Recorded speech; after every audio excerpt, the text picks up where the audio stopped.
உள்குத்தி விட்டது. திருநெல்வேலியில, தூத்துக்குடியில, சென்னையில, டெல்லியில உட்கார்ந்து இருக்க உங்க கண்களிலே ஏன் கண்ணீர் வரவில்லை? ஹெலிகாப்டர்ல வந்தீங்களே, மாமி நிர்மலா வந்தாங்களே, கனிமொழி கையை பிடிச்சு கொடுக்குனாங்களே, நான் கூட கேட்டேன் கனிமொழியா நிறைய பணம் வாங்கிட்டீங்களா, நீங்க தூத்துக்குடியில ஏதோ ஸ்பெஷலா போட்டீங்களான்னு. அது தண்ணியில கூட இறங்கல. Visit India's first underwater tunnel aquarium at VGP Marine Kingdom, Chennai. குறைந்த விலை, நிறைந்த தரம், தங்கள் தேவைகள் அனைத்தும் ஒரே இடத்தில். ஜெயச்சந்திரன். எனக்குலாங்க உங்கள்கிட்ட சொன்ன வச்சு எனக்கு இருதயம் நினைச்சு வெடிச்சிருவோம் பயமா இருக்கு. இந்த கவுண்டமணி கதை இருக்குல்ல, வாழைப்பழம் கதை, ரெண்டு அதே கதையை இந்த மாமி செய்துக்காங்க நாடாளுமன்றத்துல. பொது உடைமை இயக்கமும் திராவிட இயக்கமும் இருந்த இந்த மண்ணில் 11-12 வறுமை கோட்டுக்கு கீழே ராமருக்கு கோயில் கட்டிட்டு எல்லாம் கடவுள் தான் சொல்ற உங்க மாநிலத்துல வறுமை கோட்டுக்கு கீழே 34 காப்பாத்துறது யார்? நான் சொல்லல, நீங்க தான் கொடுத்தீங்க. பார்லிமெண்ட்ல நாடாளுமன்ற உறுப்பினராக இருந்திருக்கிறேன், இணையமைச்சராக இருந்திருக்கிறேன், அமைச்சராக இருந்திருக்கிறேன், பல நாடுகளுக்கு போயிருக்கேன், பல நாட்டினுடைய பாராளுமன்றத்தை பார்த்திருக்கிறேன். இந்த நரேந்திர மோடி மாதிரி நாடாளுமன்றத்தை அவமதிச்ச ஒரு ஜீவன் உலகத்திலேயே யாரும் கிடையாது. எங்களை பார்த்தால் அச்சம், நடுக்கம், பயம், அணக்கத்தோட ரொம்ப மரியாதையா நமஸ்தே ஜி எங்களை பார்த்து. இந்த ராஜாவை பார்த்தவர் பயப்படுவதற்கு என்ன காரணம் என்றால், நான் கட்டியிருக்கின்ற கருப்பு சிவப்பு வேட்டியும் திராவிட முன்னேற்ற கழகமும் அண்ணாவும் பெரியாரும் கலைஞரும் அதற்கு தலைமை தாங்குகின்ற இன்றைய முதலமைச்சர் தானே.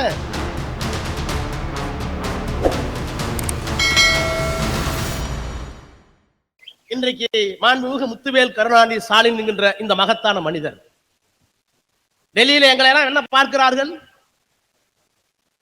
2 எந்திர துப்பாக்கி என் கையிலே இருந்தால் எப்படி என்னை பார்ப்பார்களோ அப்படித்தான் எங்களை பிஜேபி நாடாளுமன்றத்திலே பார்க்கிறது. எங்களை பார்த்தால் அச்சம், நடுக்கம், பயம், வணக்கத்தோட ரொம்ப மரியாதையா நமஸ்தே ஜி எங்களை பார்த்து. என்ன காரணம்? ராஜாவுக்கா? இந்த வேட்டி சட்டைக்கா? ஒரு கிராமத்துல பிறந்து அரசாங்க பள்ளிக்கூடத்திலேயே படிச்சு, அரசாங்க சட்ட கல்லூரியிலேயே படிச்சு, நாடாளுமன்றத்திலே மத்திய அமைச்சராக வந்தேனே, அதற்கு காரணம் என்ன? திராவிடம் தானே.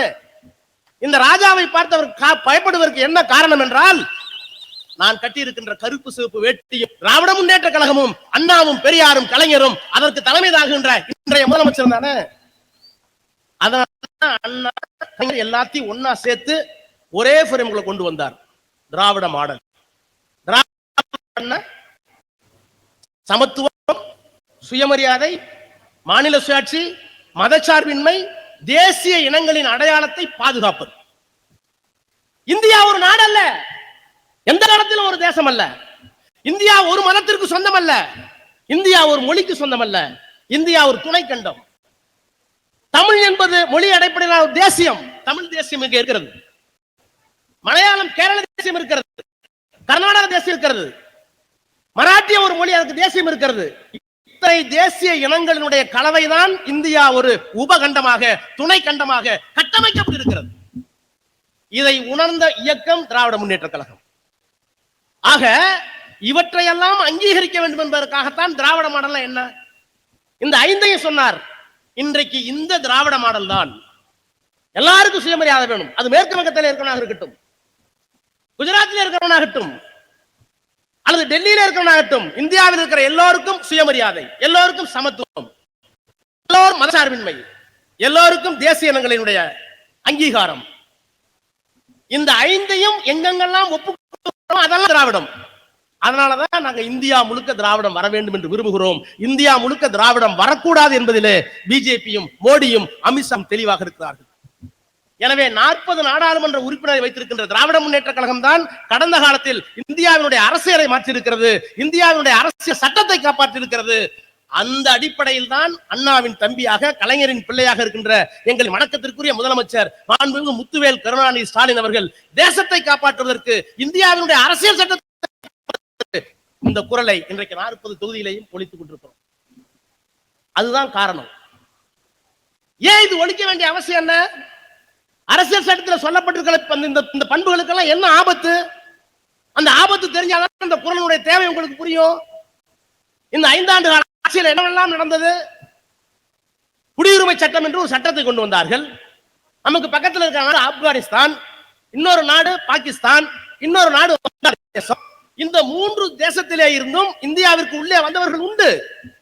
அகதிகளாக வந்தார்கள், பிழைப்பிற்கு வழி இல்லாமல். சில பேர் பணத்தோடு வந்து இங்கே வந்து தொழில் நடத்தி பிழைத்தார்கள். இவர்களெல்லாம் எப்படி குடியுரிமை வழங்குவது, எப்படி எல்லாம் நீக்கி வைப்பது என்பதற்காக 1971 கொண்டு வரப்பட்ட சட்டப்பிரிவு. அந்த பிரிவின் அடிப்படையில் உச்ச நீதிமன்றம் சொன்னது யாரெல்லாம் குடிமக்கள் என்று முறைப்படி ஆய்வு செய்யுங்கள் என்று. இந்த 3 நாடுகளில் இருந்தும் இந்துக்கள் வந்தால் சேர்த்துக் கொள்ளலாம், கிறிஸ்தவர்கள் வந்திருந்தால் சேர்த்துக் கொள்ளலாம், பௌத்தர்கள் வந்தால் சேர்த்துக் கொள்ளலாம், பாரசீகர்கள் வந்தால் சேர்த்துக் கொள்ளலாம், எல்லோரையும் சேர்த்துக் கொள்ளலாம், இஸ்லாமியர்களை மட்டும் சேர்க்கக்கூடாது. என்ன நியாயம்? 100 ஆண்டு காலமாக இங்கே இருக்கிறார்கள், 3 தலைமுறையாக இங்கே. நாங்க என்ன தீர்மானம் கொடுத்தோம்? திராவிட முன்னேற்ற கழகம் இந்த சட்டத்தை எதிர்க்கவில்லை, ஆனால் நாங்கள் அதுக்கு திருத்தம் கொடுத்தோம். நாடாளுமன்றத்திலே, அதுவும் மேலவையில திருச்சி சிவா தெளிவாகவே கொடுத்தார். ஏன்னா அங்கதான் தடுத்து நிறுத்த முடியும். நாங்கள் இருக்கிற லோக்சபா என்று சொல்லுகின்ற மக்களவையில் மிருக பலம் 300-350 பேர் உட்கார்ந்துருப்பாங்க. என்ன ஒன்னே ஒண்ணு கொடுமை, 310 பேரும் 320 பேரும் மஞ்ச துண்டு போட்டுக்கிட்டு உள்ள வரும்போது ஜெய் ஸ்ரீராம் வருவாங்க. நாங்க வெறும் 40 பேர் கருப்பு சட்டை போட்டு உட்காந்துருந்தோம். அதானிக்கு எதிர்த்து உள்ள வந்தான் பாரு 300 பேர் சத்தம் போட்டு வந்தாங்க. நாம 40 பேரும் கருப்பு சட்டை வாழ்கணும் புடிஞ்சு போச்சு. 330 பேருடைய குரலை அடக்குகின்ற வலிமை முத்துவேல் கருணாநிதி ஸ்டாலின் என்கின்ற அந்த மகத்தான மனிதர் அனுப்பிய 40 பேருக்கு இருந்தது. இன்றைக்கு அந்த குரல் தேவைப்படுகிறது என்பதற்காக சொல்கிறேன். அந்த சட்டம் கொண்டு வரப்பட்ட போது கொண்டு வாருங்கள், தவறில்லை. ஆனால் இந்துக்களை ஏற்றுக்கொள்கிறீர்கள், கிறிஸ்தவர்களை ஏற்றுக்கொள்கிறீர்கள், பௌத்தர்களை ஏற்றுக்கொள்கிறீர்கள், பார்சியர்களை ஏற்றுக்கொள்கிறீர்கள். ஆனால் இஸ்லாமியர்கள் ஏன் இந்த மண்ணிலே வாழ்கிறவர்கள், அவர்கள் அகதிகளாக வந்திருப்பார்கள், அவர்கள் ஏன் ஏற்க மறுக்கிறீர்கள் என்று கேட்டபோது வாக்கெடுப்புக்கு விட்டார்கள். வாக்கெடுப்புக்கு விட்ட போது 205 பேர் நம்ம பக்கம், 225 பேர் அந்த பக்கம். அதிமுகவுக்கு 11 நாடாளுமன்ற உறுப்பினர்கள், பாட்டாள் மக்கள் கட்சிக்கு ஒரு நாடாளுமன்ற உறுப்பினர், ஆக 13 பேர். 225 ஒரு பக்கம், 205 ஒரு பக்கம். நான் இன்றைக்கு எடப்பாடி பழனிசாமி சொல்லுகிறாரே, அரசியல்ல கூட்டணிக்கு ராஜாஜியோடு அண்ணா கூட்டணி வைத்தார். பெரியார் எங்களை இழுத்தும் பழித்தும் பேசினார், கண்ணீர் துளி பசங்க. ராஜாஜி சொன்னார், நான் அண்ணாவை தவறாக புரிந்து கொண்டேன், ஒரு கையில பூநூலை பிடித்துக் கொண்டு இன்னொரு கையில உதயசூரியனுக்கு ஓட்டு போடுங்க 67. ஐயோ, ராஜாஜியோடு போன அண்ணா அடைத்து விட்டார் திராவிட என்று அன்றைக்கு பெரியாரே கூப்பாடு போட்டார். ஆனால் ஆட்சிக்கு வந்ததற்கு பிறகு நேர பெரியார்ட்ட தான் போனார். ராஜாஜிக்கு கோவம் வந்துச்சு. எனக்கும் திமுகவுக்கும் இருந்த தேனிலவு முடிந்து விட்டதுன்னாரு. அண்ணாட்ட போய் கேட்டாங்க, ராஜாஜி தேனிலவு முடிஞ்சிருச்சேன்னு. அண்ணா சொன்னார், உண்மைதான், ராஜாஜி சொல்றது உண்மைதான், தேனிலவு முடிந்து விட்டது, இனிமேல் தான் வாழ்க்கை தொடங்க போகிறது. அப்ப 67 ராஜாஜியோடு கூட்டணி வைத்தார். ஆனால் தமிழகத்தை, திராவிடத்தை காப்பாற்றினார். அந்த மாதிரி எடப்பாடி பழனிசாமி கூட்டணியில் இருந்தார். ஆனால் சிறுபான்மை மக்களாக இருக்கிற இஸ்லாமியர்கள் சட்ட போது இன்றைக்கு இஸ்லாமியர்கள் மாநாடு எஸ்டிபிஎன் கட்சி இருக்கு, அந்த கட்சி கூட்டி வச்சு எடப்பாடி பழனிசாமி உணர்கிறாரே, சிறுபான்மை மக்களுக்கு நாங்கள் தான் பாதுகாப்பு என்று. திருநங்கையில் எப்படா சாய் போச்சு? நீங்களே திருட, உங்களுக்கு எப்படி சாய் கூட்டாங்க? இந்த 11 நாடாளுமன்ற உறுப்பினர்களும் பாட்டாளி மக்கள் நாடாளுமன்ற 13 பேரும் அன்றைக்கு நாடாளுமன்றத்திலே மேலவையிலே திருச்சி சிவா கொண்டு வந்த அந்த ஓட்டெடுப்பிலே கலந்து கொண்டு 13 பேர் ஓட்டு போட்டிருந்தால் இந்தியாவில் இருக்கிற எல்லா இஸ்லாமியர்களும் பாதுகாப்பாக இருந்திருப்பார்கள். இன்றைக்கு அவர்களுக்கு பாதுகாப்பு இல்லாத ஒரு சூழல்.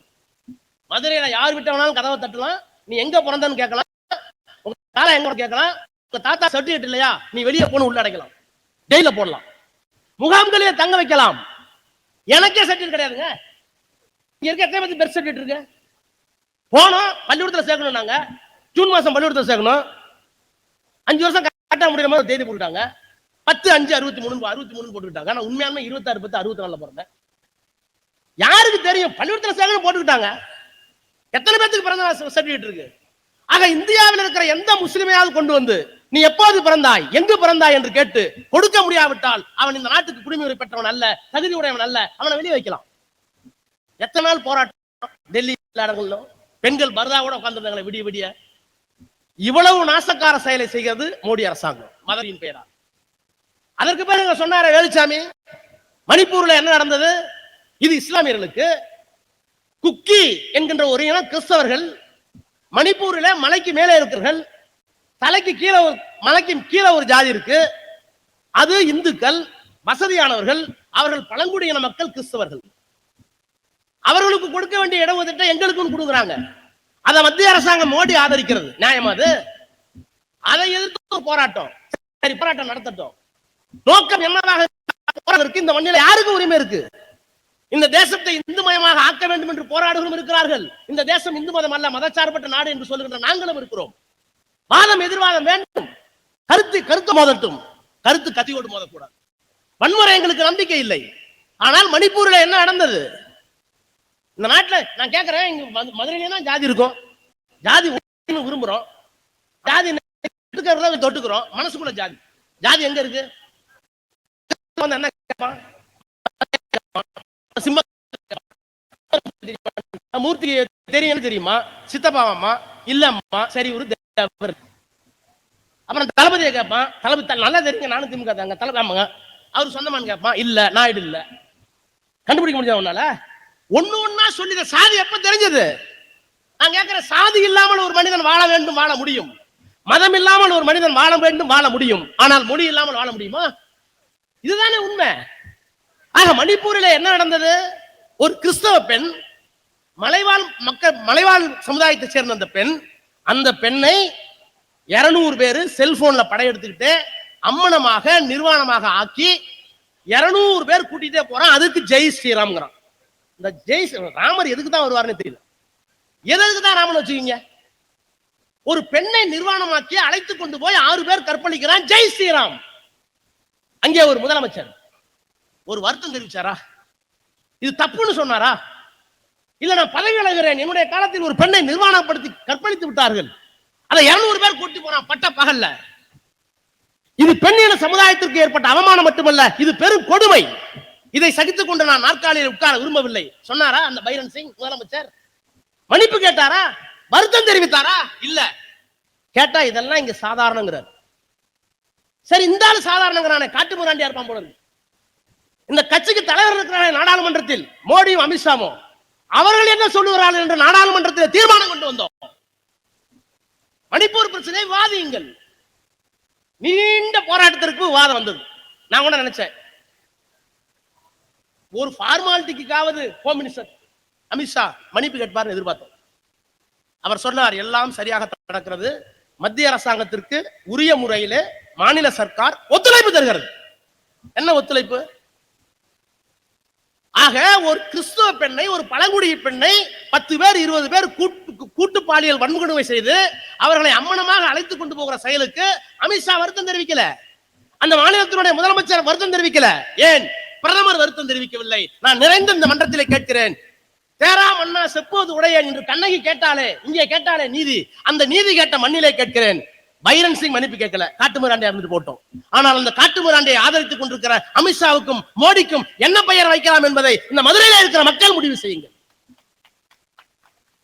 மணிப்பூர் பொது சிவில் சட்டம், அதற்கு பிறகு வந்தார்களே, இந்த ஆட்சியில ஜனநாயகம் இருக்கா? ஜனநாயகம் இருக்கா? அதானி என்கின்ற ஒரு மிகப்பெரிய நிறுவனம் ஆயிரக்கணக்கான கோடி ஊழல் செய்திருக்கிறது, லட்சக்கணக்கான கோடி ஊழல் செய்திருக்கிறது. அது பல நாடுகளிலே முதலீடு செய்திருக்கிறது. அந்த முதலீடுகளில் நிறைய குளறுபடி மட்டும் அல்ல, அவைகள் அந்த பங்குகளை விரிவாக பெரிதாக காட்டி அதனால் உலக சந்தையிலே பெரிய பெரிய நிறுவனம் கடன் பெற்று அந்த நிறுவனத்தை மிகப்பெரிய நிறுவனமாக மாற்றி காட்டி இன்றைக்கு உலக பணக்காரர்கள் 2வது இடத்திலே பிடித்திருக்கிறார்கள் என்று சொன்னது நான் இல்ல, மூர்த்தி இல்ல, தளபதி இல்ல, பிடிஆர் இல்ல, சொன்னது ஹிண்டன்பர்க் என்கின்ற ஒரு நிறுவனம். அந்த நிறுவனம் என்ன சொன்னுச்சு? அதானி என்கின்ற இந்த பெரிய பணக்காரர் ஆஸ்திரேலியாவுக்கு போகிறார். அழைத்துக் கொண்டு போனது யார்? சாட்சாத் மோடி. சிங்கப்பூருக்கு போகிறார், அமெரிக்காவுக்கு போகிறார், இஸ்ரேலுக்கு போகிறார், இன்னும் 15 நாடுகளுக்கு போகிறார். அவர்களை எல்லாம் தன் விமானத்திலே கூட்டிக் கொண்டு போய் அங்கே ஒப்பந்தம் போட்டவருக்கு உதவி செய்தவர் மோடி. அவர் மீது ஹிண்டன்பர்க் நிறுவனம் சொல்லுது, என்ன சொல்லுகிறது என்றால், இந்த அதானி நிறுவனம் செய்திருக்கிறது இது ஸ்டாக் மெனிபுலேஷன், பங்குகளை மாற்றி மாற்றி மாற்றி மாற்றி ஊழல் செய்திருக்கிறார்கள். இன்னொரு வார்த்தை போட்டான், அக்கவுண்டிங் ஃப்ராட், கணக்கு வழக்குல ஃப்ராட் பண்ணி தான் அந்த இடத்துக்கு வந்திருக்கிறான்.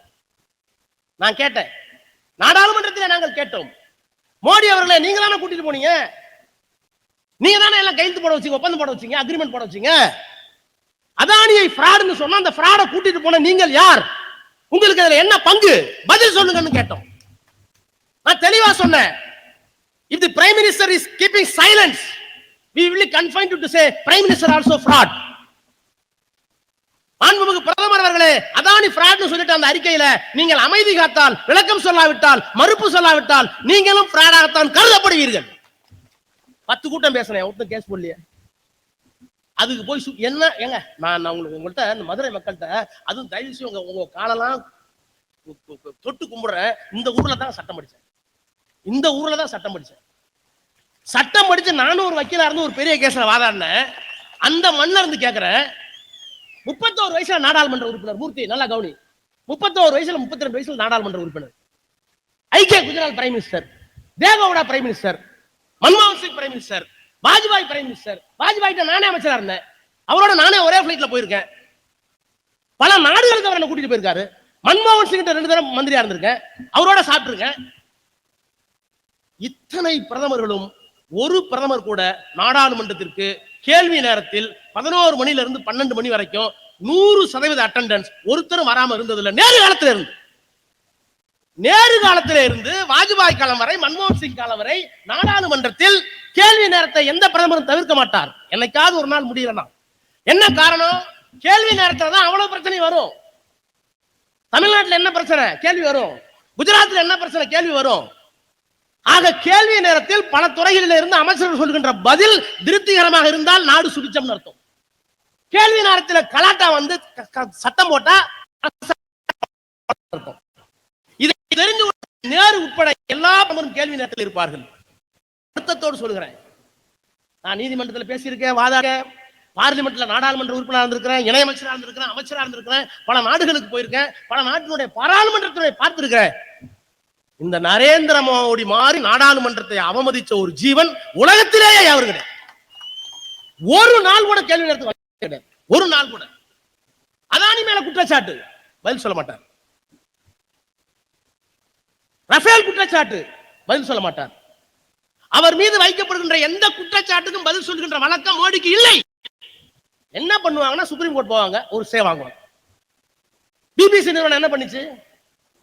பிபிசி நிறுவனம் ஆல் இந்தியா ரேடியோ மாதிரி, நம்ம பொதிகை தொலைக்காட்சி மாதிரி இங்கிலாந்து அரசாங்கத்தினுடைய பணத்தோடு முதலீடோடு நடைபெறுகின்ற பிபிசி. 147 நாடுகள்ல பிபிசி இருக்கு. நல்லா கவனிங்க, 147 நாடுகள்ல பிபிசி இருக்கு. எங்க தப்பு நடந்தாலும் நல்லது நடந்தாலும் உடனே ஒளிபரப்பக்கூடிய ஆற்றல் மிக்க ஒரே ஊடகம் உலகத்திலேயே பிபிசி தான். The credibility of BBC has not been eroded. அதனுடைய நம்பகத்தன்மை எப்போதும் குறைந்ததல்ல என்று எல்லா தலைவர்களும் ஒப்புக்கொண்டாங்க. அந்த பிபிசி ஒன்று வெளியிடுறான். என்ன வெளியிடுறான்? நரேந்திர மோடி அந்த நாட்டினுடைய முதலமைச்சராக இருந்தபோது அவருடைய நேரடி கட்டுப்பாட்டில் இஸ்லாமியர்களுக்கு எதிராக வன்முறை கட்டவிழ்த்தப்பட்டு கற்பழிப்பு, கொலை, சூறையாடல், மிகப்பெரிய ஜெனோசைட், படுகொலை நடந்திருக்கிறதுக்கான ஆதாரத்தை வீடியோவோட போட்டான். அப்பதான் நாடாளுமன்றத்தில் வாஜ்பாய் பிரதமர், அவரும் ஒரு RSS காரர், அவர் சொன்னார், குஜராத்தில் ராஜ தர்மம் காப்பாற்றப்படவில்லை, நான் மோடியை கண்டிக்கிறேன் என்று நாடாளுமன்றத்திலே சொன்னார். 1000 பேர் இருந்தால் யோகிய. ராஜ தர்மம் காப்பாற்றப்படவில்லை, ஒப்புக்கொண்டார்.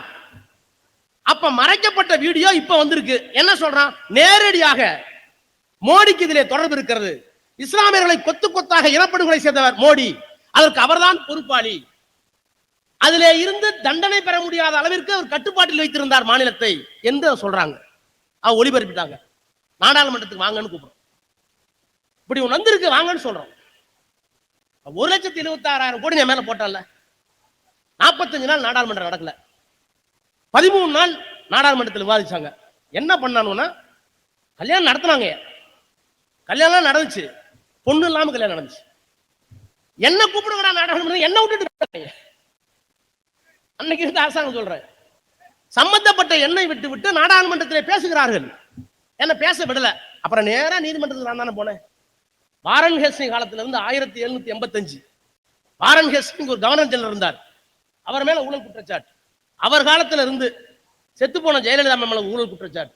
எந்த பிரதமரும், எந்த முதலமைச்சரும், எந்த அரசியல்வாதியும், பொது வாழ்க்கையில் இருக்கிற எம்எல்ஏவோ எம்பியோ உலகத்தில் எவனும் நான் மேல போடப்பட்ட குற்றச்சாட்டுக்கு கொட்டி ஏறி சாட்சி சொல்லி அவரே வெளியே வந்திருக்கீங்களா? கலைஞரின் தம்பி ராஜா வந்திருக்க.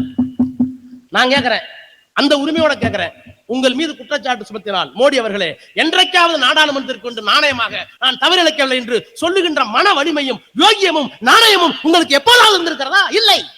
சரி, இது இந்த அரசாங்கத்தின் மீது மதச்சார்பினை எதிர்த்து ஊழலை சொல்றாங்க. ஊழலை பத்தி பேசுறதுக்கு ஒரு அதிகாரம் இல்ல. அதை விட இன்னொன்னு சொல்றாரு, இந்த தேசம் ஒற்றுமையாக இருக்க வேண்டும்.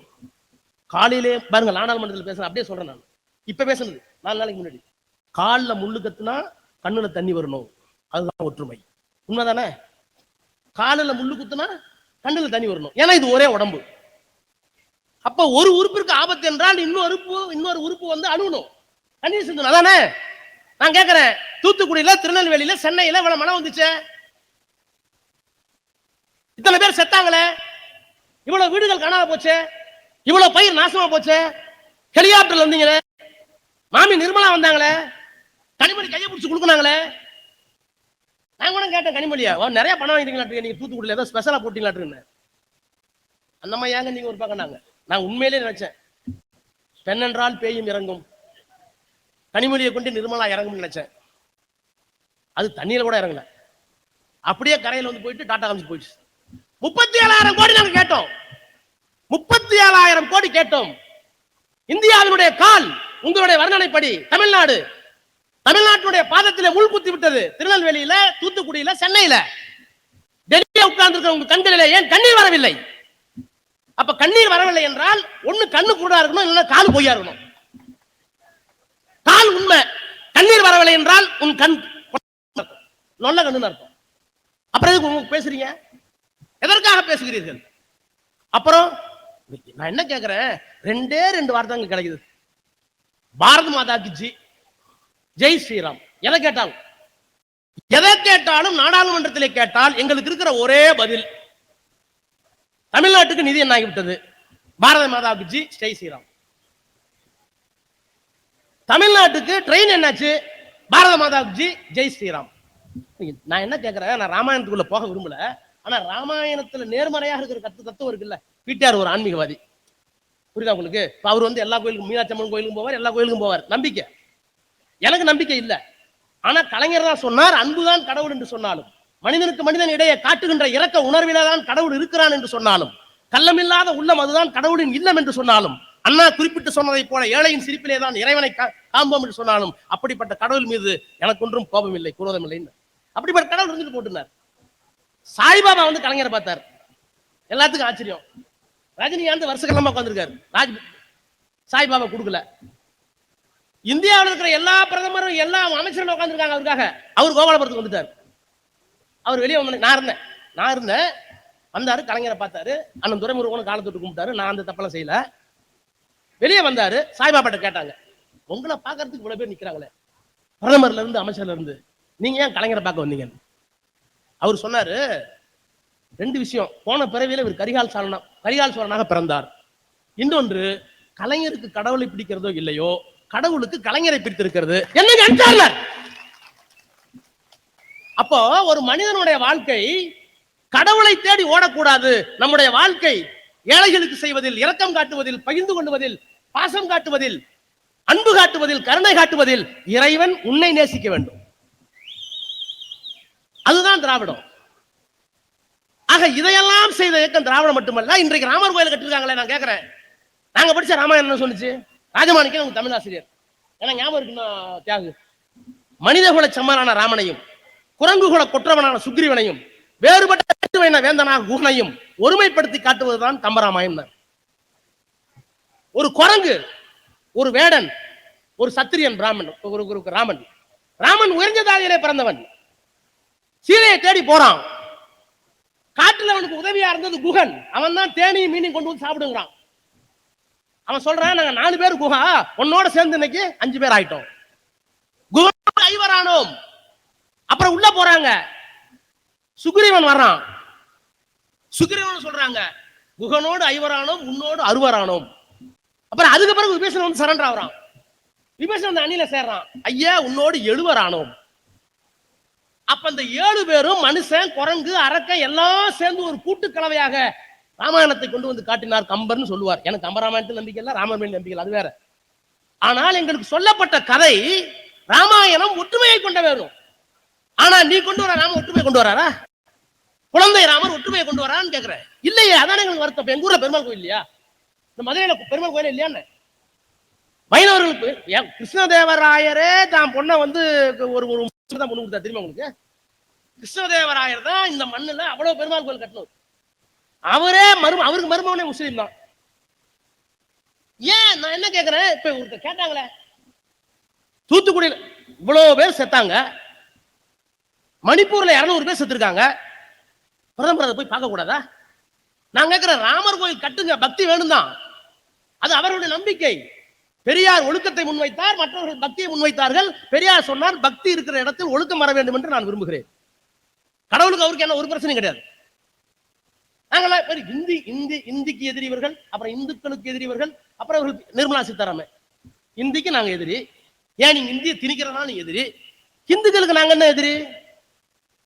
இந்த ஊர்ல இருக்க ஆதி அருந்த கீழே இருந்து வர்றேன், உங்க சமூக அடுக்கல, இந்த சமூகத்தில் இந்து சமூகத்தில் அடியே போய் ஒரு மூட்டை வச்சிருக்கீங்கல்ல, தாழ்த்தப்பட்ட மக்களுக்குள்ளே ஒரு கீழே அடுக்க வச்சிருக்கீங்க அருந்ததியர்களுக்கு, அவர்களுக்கு 3% கொடுத்தது யாரு? நாங்க தானே. அவங்க என்ன மதம்? இந்து தானே. சமூக நீதி காத்த காவலர் விபி சிங் வாழ்க என்று சென்னையில இருந்து கன்னியாகுமரி வரைக்கும் விடிய விடிய கூட்டு வந்தார கலைஞர். நாங்களா இந்துக்கு எது? இந்து என்று நீ சொல்லுகின்ற 90-95 பேருக்கு நாங்க தான் இல்ல உரிமை. நீ இந்த அம்மா அக்கா ரச்சல் சாப்பிட்டு பொங்கல் சாப்பிட்டு பெருமாள் கோயில் சுண்டை சாப்பிட்டு எங்களெல்லாம் இந்துன்னு சேர்த்துக்கிட்டு நாங்களா எதிரிங்கிறீங்க? பல நூறு ஆண்டுகளமாக இந்துங்கிற பெயரால் எங்களை எல்லாம் பிற்படுத்த தாழ்த்தப்பட்டோம்னா முக்குளத்தோர நாடார செட்டியார முதலியார பறையர பல்லர ஆதி திராவிடர கவுண்டர எல்லாத்தையும் படிக்க விடாம 100 ஏக்கர் நிலம் இருந்தது எங்க கவுண்டருக்கு. பிடிஆர் பெரிய அரண்மனையில் பிறந்திருப்பார். பிடி ராஜா படிச்சிருப்பார். பிடி ராஜனோட தாத்தா படிச்சாரா? சொத்து இருந்தது படிச்சீங்களா? தேவருக்கு 100 ஏக்கர் இருந்திருக்கும். கோயம்புத்தூர் நாங்க கொங்கு தேசத்துல எல்லாத்துக்கும் வில்வண்டி இருக்கு, எல்லாத்துக்கும் தோட்டம் தரவு தென்னை மரம் எல்லாம் இருக்கு.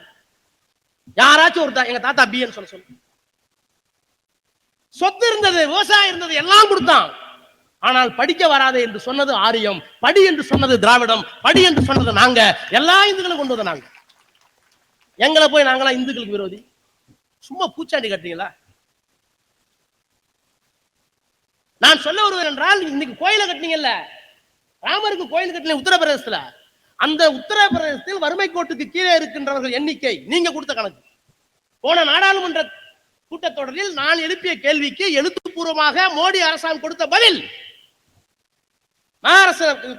உத்தரப்பிரதேசத்துல எங்க ராமருக்கு கோயில் கட்டின உத்தரப்பிரதேசத்துல 34% வறுமை கோட்டுக்கு கீழே. குஜராத் ஜெய் ஸ்ரீராம் பாரத மாதா கி ஜி 15 ஆண்டு காலம் 20 ஆண்டு காலம் முதலமைச்சர், அங்கே வறுமை கோட்டுக்கு கீழே 24%. நான் சொல்லல, நீங்க தான் கொடுத்தீங்க பார்லிமெண்ட்ல. சரி, அப்படியே அவங்க பொது உடைமை இருந்துச்சு கேரளா, அங்க எவ்வளவு? 11, வெறும் 11. அப்புறம் தமிழ்நாட்டை பார்த்தேன் 12. பொது உடைமை இயக்கமும் திராவிட இயக்கமும் இருந்த இந்த மண்ணில் 11, 12 வறுமை கோட்டுக்கு கீழே. ராமருக்கு கோயில் கட்டிட்டு எல்லாம் கடவுள் தான் சொல்ற உங்க மாநிலத்தில் வறுமை கோட்டுக்கு கீழே 34. காப்பாத்துறது யார்? யார்? இப்ப இன்னைக்கு இந்த நாடாளுமன்றத்தில் கொடுத்த ரிப்போர்ட், வேலை இல்லாதவர்கள் உலகத்துல இன்டெக்ஸ், பங்களாதேஷ் ஒரு ஏழை நாடு, நம்ம இருந்து பிரிஞ்சு அந்த நாட்டை காப்பாற்றுறது நம்ம தான். நாடு வருவதற்கு காரணமா இருந்தது நம்ம தான். கிழக்கு பாகிஸ்தான்ல இருந்து கிழக்கு பாகிஸ்தான் பிரிவதற்கு எல்லா உதவியும் செய்து இந்திரா காந்தி நாம தான் கொண்டு வந்தோம். நாம பார்த்து பெத்தெடுத்த புள்ள வறுமை கோட்டுக்கு கீழே இருந்துச்சு. அதுல அன்எம்ப்ளாய்மெண்ட் வேலையில்லா பட்டதாரிகள் எண்ணிக்கை 11%. மதத்தை அடிப்படையாக வந்த நாடு, பிற்போக்குதான் உள்ள நாடு நம்ம சொல்றோம் பாகிஸ்தான், அதுல 13% தான் வேலையில்லா பட்டதாரிகள். நீங்க சொல்றீங்கல்ல புண்ணிய பூமி, கங்கை ஓடுது, காவிரி ஓடுது, இருந்து கன்னியாகுமரி வரைக்கும் எல்லாம் இருக்கு, இது ஆன்மீக பூமின்னு சொல்றீங்கல்ல, அந்த ஆன்மீக பூமியில வேலையில்லா பட்டதாரி எண்ணிக்கை எவ்வளவு தெரியுமா? 26%. பாகிஸ்தானை விட வங்காளத்தை விட உங்க நிலைமை என்ன? கேட்டா வளர்ச்சி. இன்னொன்னு சொல்றேன், பிடிஆர் நான் ஓப்பனா உங்கள்கிட்ட இந்த மேடையில தப்பா பேசணும்னு பேச கரெக்ட் பண்ணுங்க. இந்த 15வது மானிய எனக்குலாங்க உங்கள்கிட்ட சொன்ன வச்சு எனக்கு இருதய பத்திரமா இருக்கு. நினைச்சு வெடிச்சிருவோம்னு பயமா இருக்கு. இந்த கவுண்டமணி கதை இருக்குல்ல, வாழைப்பழம் கதை, 2 அதே கதையை இந்த மாமி செய்துக்காங்க. நாடாளுமன்றத்தில். நான் என்ன கேட்டேன், you are the finance minister, please correct me, very seriously I'm telling, not for joke. நாங்க என்ன சொன்னோம், பிடிஆர் நீங்க வந்து நேஷனல் கலாமிட்டி ரிலீஃப் ஃபண்ட்னு வச்சிருக்கீங்க, தேசிய பேரிடர் நிவாரண நிதி, அந்த நிதியில இருந்து நீங்க எனக்கு பணம் கொடுங்கன்னு கேட்டோம். கேள்வி நானே கேள்விப்பட்டேன். அதுக்கு நிதித்துறை அமைச்சர் பதில் சொல்றாரு, ஸ்டேட் டிசாஸ்டர் ரிலீஃப் ஃபண்ட் ஒன்று இருக்கு, அந்த ஃபண்டுக்கு நாங்க பணம் கொடுத்தோம், அந்த ஃபண்ட்ல இது வரைக்கும் நாங்க 2000 கோடி கொடுத்தோம், 1500 கோடி கொடுத்துட்டோம் அப்படிங்கிறாங்க. எனக்கு பிடிஆர் அளவுக்கு அந்த துறையில பெரிய நாலேஜ் இல்லை, சட்டம் படிச்சவன், அவர் ஃபினான்ஸ் படிச்சிருக்காரு. இதனால எனக்கு கொஞ்சம் ஒரு இன்ட்யூஷன் இருந்துச்சு. ஸ்டேட் டிசாஸ்டர் ரிலீஃப் ஃபண்ட், மாநில பேரிடர் நிவாரண நிதி என்பது வேறு. அது நம்ம இங்க இருந்து அனுப்புறோம்ல பணம், டாக்ஸ்ல நம்ம வரி கட்டுறோம்ல, அந்த வரி கட்டுறதுல ஒவ்வொரு மாநிலத்திலையும் பஞ்சம் வரலாம், மழை வரலாம், எது வேண்டுமானாலும் நடக்கலாம் என்று அவர்கள் ஒரு சதவீதத்தை இயற்கையாகவே தன்னிச்சையாகவே ஒதுக்குகிறார்கள். அப்படி ஒதுக்குன பதம் அது. ஆனால் பெருவெள்ளம் வந்தா தூத்துக்குடி மாதிரி, சென்னை மாதிரி பெரிய வெள்ளம் மாநில சர்க்காரால் தாக்கு பிடிக்க முடியலன்னா மத்திய அரசாங்கம் கொண்டு வர வேண்டும், காப்பாற்ற வேண்டும் என்பதற்காக தேசிய பேரிடர் நிவாரண நிதி. நான் கேட்ட கேள்வி, தேசிய பேரிடர் நிவாரண நிதியிலிருந்து எவ்வளவுமான்னு கொடுத்தீங்கன்னு கேட்டோம். அந்த அம்மா சொல்றாங்க அந்த 1500ங்கிறாங்க. இல்லம்மா அது வேறமா, அது நாங்க கொடுத்த பணம் தான் வந்துச்சுன்னா, அதுதான் இதை கொடுத்தோம் நாங்க. என்னடா எனக்கு தலை சுத்தி, எல்லாம் செந்திலா கவுண்டமணியா, எனக்கு இந்த பிடிஆர் நான் சொன்ன கரெக்ட் தானே? 15th ஃபைனான்ஸ் செமஸ்டர்ல கொடுத்தே ஆகணும். புரியுதா உங்களுக்கு? அந்த பணத்தை கொடுற 37,000 ஒரு 300 கோடி, 3 கோடி 3 லட்சம் கொடுங்களேன். ஆனா அதுக்கு பதிலா பொய் சொல்றீங்களே, என்ன நியாயம்? பொய்யா சொல்றீங்களே, என்ன நியாயம்? இது ஒரு அரசாங்கமா? இது ஒரு அரசாங்கமான்னு கேட்கிறேன். ஆக நீதித்துறையை நீங்க மதிக்கிறது இல்ல, தேர்தல் கமிஷனை மதிக்கிறது இல்ல, நாடாளுமன்றத்தை மதிக்கிறது இல்ல. தமிழ்நாடு சட்டமன்றத்தில் எந்த சட்டமன்றத்தையாவது நீங்க மதிச்சிருக்கீங்களா? எத்தனை நாட்டுல வந்து தேர்தலில் தோத்து போய் இவங்க ஆட்சி அமைச்சிருக்காங்க தெரியுமா? மணிப்பூர்ல இவங்க ஆட்சி அமைச்சாலும் இவங்க ஜெயிச்சாங்களா? கோவாவில் ஆட்சி அமைச்சாலும் இவங்க ஜெயிச்சாங்களா? ஜனநாயகத்தை பற்றி பேசுவதற்கு மோடிக்கு என்ன யோகிதர்களே தெரியல. ஜனநாயகம்னா என்ன? அவன் ஜெயிச்சு வர்றான், நீ மைனாரிட்டி, அதுல இருந்து விலைக்கு வாங்குற என்ன அர்த்தம்? அழகா கேட்டாரு வேலுசாமி, சரத்பவாருடைய அண்ணன் பையன், சொந்த அண்ணன் பையங்க. அதாவது இன்னும் நான் சொல்லிட்டு பிடிஆர் வேதனையோட சொல்றேன், கூட்டணி, அதாவது என்ன சொல்றேன், அவங்க பிஜேபியோட சேர்றவங்க எல்லாம் முதல்ல கொண்டாட்டிட்டு பத்திரமா இருக்கணும். யார் அண்ணன் தம்பியை பிரிக்கிறான், அவனை பிரிக்கிறான், புரியுதா உங்களுக்கு? பயமா இருக்கு. அஜித் பவார் வந்து சரத்பவாருடைய சொந்த அண்ணன் பையன், இவருக்கு எல்லாம் அப்பா மாதிரி. அவரை கொண்டு போய் அவருக்கு மேல 70,000 கோடி ஊழல் குற்றச்சாட்டு.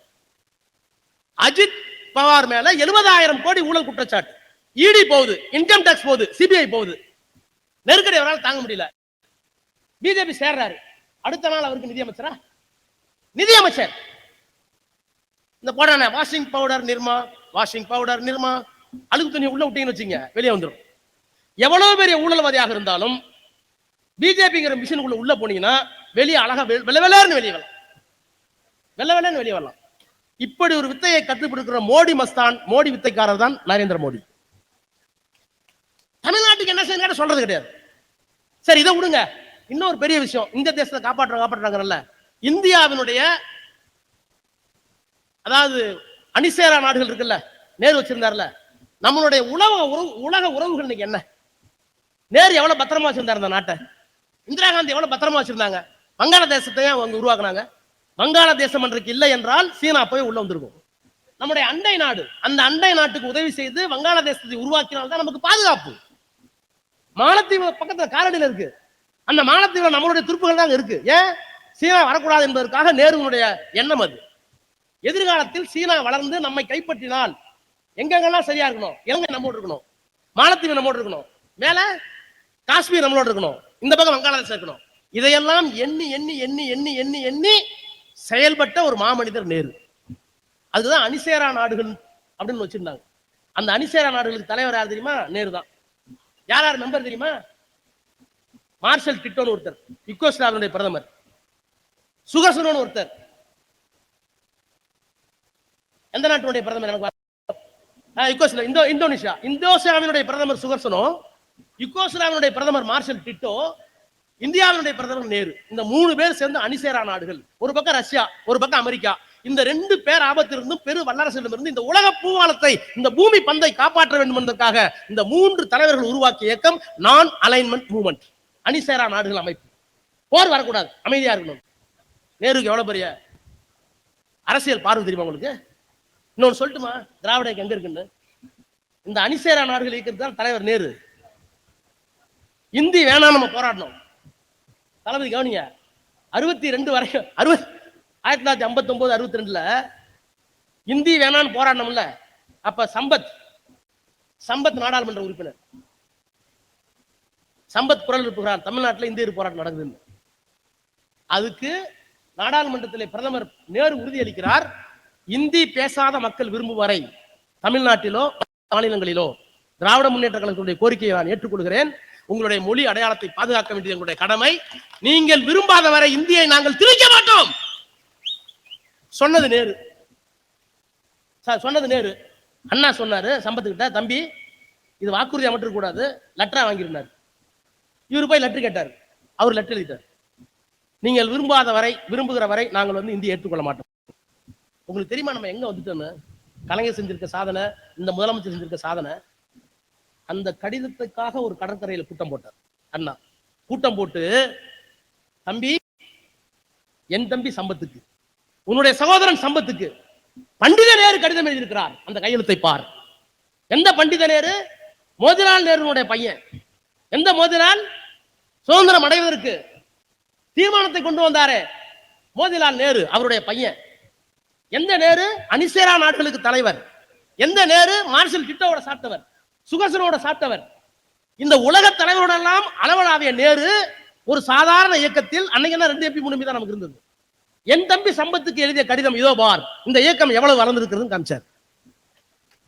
ஒரு கடிதத்திற்கு அண்ணா புலங்காகிதம் அடைந்தார். ஆனால் பல நாடாளுமன்ற பல பிரதமர்களையும் பல குடியரசுத் தலைவர்களையும் உருவாக்கி தந்த இயக்கம் தலைவர் கலைஞர் என்பதை இன்றைக்கு நாடு பிடித்திருக்கிறது. இன்னைக்கு என்ன பண்ண போறோம்? இன்னைக்கு சொல்றேன், இப்ப என்ன, நம்ம தலைவர் பிரதமர் கலைஞர்கிட்டே கேட்டாங்க, நீங்க பிரதமர் வாய்ப்பு வரீங்களான்னு கேட்டாங்க. கலைஞர் சொன்னார், என் உயரம் எனக்கு தெரியும். இவர் அப்பாவோட தன்னடவர் கூட, இவர் பிரதமராக ஆசைப்படல. ஆனால் இந்த பிரதமரை மாற்றிவிட்டு இந்தியாவினுடைய அரசியல் சட்டத்தை, இந்தியாவை காப்பாற்றுவோம் என்று சொல்லுகின்ற துணிச்சல் எங்கே இருந்து வந்தது? அண்ணா அன்னைக்கு கடற்கரையில் கூட்டம் போட்டார், பிரதமர்களை, ஜனாதிபதிகளை கலைஞர் உருவாக்கினார். அவருடைய நீட்சியாக இருக்கின்ற நம்முடைய தலைவர் இந்தியாவை ஆளக்கூடிய வல்லமையும் பாசிசத்தை வீழ்த்தக்கூடிய வல்லையும் இருக்கிற காரணத்தினாலே தான் இன்றைக்கு இந்த முழக்கத்தை முன்னெடுத்திருக்கிறார். நான் உங்க எல்லாத்துக்கும் சொல்றேன், நாடாளுமன்றத்தில் ஏற்றாலும் ஒரு 4 நூற்றாண்டு காலம் இருந்து விட்டேன். அப்ஸ் அண்ட் டவுன்ஸ் வாங்க, பெரிய உயரத்துக்கும் போயிருக்கேன், பெரிய பள்ளத்துக்கும் போயிருக்கேன். ஆனால் இந்த ஆட்சியில நடக்கின்ற அவலம், இந்த ஆட்சியில் நடக்கிற அயோக்கியத்தனம், இன்னொன்று சொல்லட்டுமா, 100 ஆண்டு கால அடிமைத்தனங்கிறார் இஸ்லாமியர்களை பார்த்து. இஸ்லாமியர்களுடைய ஆட்சி இங்க 1000 வருஷம் நடந்துச்சு இல்ல, அத குடியரசுத் தலைவர் அதாவது சுதந்திர தினாவில் கொடியேற்றி சொல்றார், நாங்கள் 1000 ஆண்டு கால அடிமை ஆட்சியை முடிவு கொண்டு வந்துட்டோங்கிறார். இதுக்கு நேரம் அம்பேத்கரும் நேருவும் அப்பவே பதில் சொல்லியிருக்காங்க. பிரிட்டிஷ் ரூல் என்ன, மொகல் ரூல் என்ன, இஸ்லாமியர்கள் ஆட்சி என்ன, பிரிட்டிஷ் ஆட்சி என்ன? இஸ்லாமியர்கள் ஆட்சியிலையும் மதம் இங்க வந்தது, அது ஒண்ணு புதுசா வரல. எப்போதெல்லாம் பௌத்தம் வந்தது, இங்க பாலி மொழி வந்துச்சு, சமணம் வந்தது, பிராகிருதம் வந்துச்சு, தேவராய தெலுங்கர்கள் ஆட்சி காலம் வந்துச்சு, தெலுங்கு இங்க வந்துச்சு, மராட்டியம் இங்க வந்துச்சு, தஞ்சாவூர் வரைக்கும் மதுரை வரைக்கும் மராட்டியர்கள் இருந்தாங்க சரபோஜி காலத்துல. எந்த மன்னர்கள் படையெடுத்து வருவார்களோ அப்போதெல்லாம் அந்த மொழி பரவும். ஆனால் அது வேற.